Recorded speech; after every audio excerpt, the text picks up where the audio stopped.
Okay, so a few people asked for a video about my occupancy setup here. So as you can see, I've got these different zones in my house now. I'm just going to wave my arm. See the office zone detected and then goes clear. So I'm starting to have sensors around my house that detect where there's different movement. The reason for that, obviously you can imagine a number of scenarios, but things like automatically turning air conditioning zones on, or other automations around how people move around the house. It was quite easy and convenient and cheap for me to do, because I'm just going to show you what I already have around my house. There's a number of these things, which are PIR, passive infrared sensors. I've got a number in my house. They're Bosch ones. It was an old Bosch system I had here. And what I basically did was decommission that system and replace it with a NodeMCU. So let's go have a look at that and talk through how that's configured. Okay, so we're upstairs now, and you can see a whole mess of wiring here. So there's a whole bunch of stuff comes up here from the old security system. About half of it I don't use. That's this little bundle here with all the tape on it. So that's things like a couple of sirens, a strobe, a connection down to the original control panel for the device, some telephone wire. None of that stuff I use. So that's all been disconnected and wrapped up. Might use it in the future, haven't decided yet. The rest of the cables, these white ones here that I've tagged, go to the various parts of the house. And you can see, if you look carefully, these blue wires are going into the NodeMCU. So that thing there is called a NodeMCU. It's a very simple ESP8266 device. The reason I selected it is they're pretty affordable, easy to get here, and they've got a whole bunch of different GPIO pins. So what I've done here is basically wired in my different sensors, my existing PIR sensors, into that NodeMCU, and I use that to detect when there's movement in the house. And that's what made those different zones light up as people moved and as things happened in the different areas of the house. The way they work physically, I'll go into in a minute. We'll pop off one of those PIRs and talk through what's going on under the covers. But at a high level, basically you've got this wall wart here. It's a 12 volt 1.5 amp adapter. You can see it comes in here somewhere, and it comes through, and basically with those little connectors there, that 12 volt is fed into all those red and blacks, which is what the PIRs need. They need 12 volts, so that goes down to each PIR sensor. And then the other part of that is 12 volts into the NodeMCU. So those NodeMCUs are pretty handy, because you can give them I think input from 6 volt to 20 volt, and it's got voltage regulators in there to convert that to what it needs. So from one adapter I was able to run the NodeMCU as well as 5 different PIR sensors.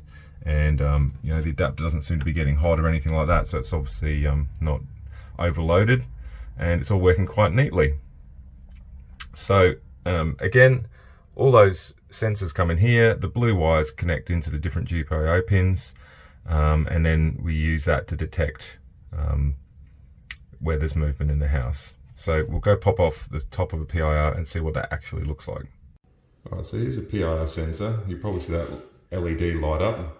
There you go, as I move around. So that wiring all comes from where I just showed you. Obviously there's an individual one to each sensor. I've got 5 sensors. This one here is a good example.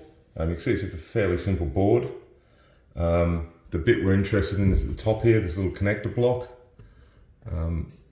So you've got 6 connectors there. I'm using 4 of them. So the left 2 are the 12 volt, so that's what the device needs to operate. You can see next to it the blue and the white. That's a normally closed switch. What that means is when a device is operating normally and it does not detect movement, that switch will be closed. So there's continuity between the blue and the white. So they're labeled NC and C here. When it detects movement and the light comes on, I was hoping it would come on, it didn't, just like that. When the light's on, that switch becomes open, and there is no continuity between those 2 pins. So based on that, what I've done is for those GPIO pins we looked at, they're all set with the input pull up mode, which means they're pulled up to 3 volt, 3.3 volt, whatever the logic is there. So on that blue line, that blue wire will be 3.3 volt, and normally that 3.3 volt goes through to the white wire, which is ground, and that means the GPIO input pin knows that the switch is closed, And when the light comes on, the switch is open, the 3.3 volt will not go through to ground, and therefore we know by our inverse logic that the movement has been detected. And let's just show you what that looks like in the Home Assistant software. So back over in Home Assistant here, I'm going to go to ESPHome, which is the plugin for Home Assistant that lets you simply flash all those devices. I've come in to look at how the configuration of Occupancy Sensors is set up. I've basically just set up all those GPIOs as binary sensors. The device class motion gives Home Assistant a clue of what icons and things to use for it. But you can see basically they're just all the different pins. And as I said, we've set the mode to input pull up. I actually didn't need to use the inverse logic here. The standard logic applied correctly to detect or not detect motion. So I just used pins 1, 2, 5, 6 and 7, which seem like the safe pins on a NodeMCU to use. And all those different PIR sensors go to that NodeMCU chip with those blue wires giving the inputs here. And those then map through into our devices here. Oops, let's just go over into the occupancy sensors, and you can see there. So I'm going to wave my arm, and with any luck the office will detect some movement. Maybe if I stand up, I've got a skinny little arm here. There you go, so movement's been detected. I'll finish the video here. Any questions, ask away.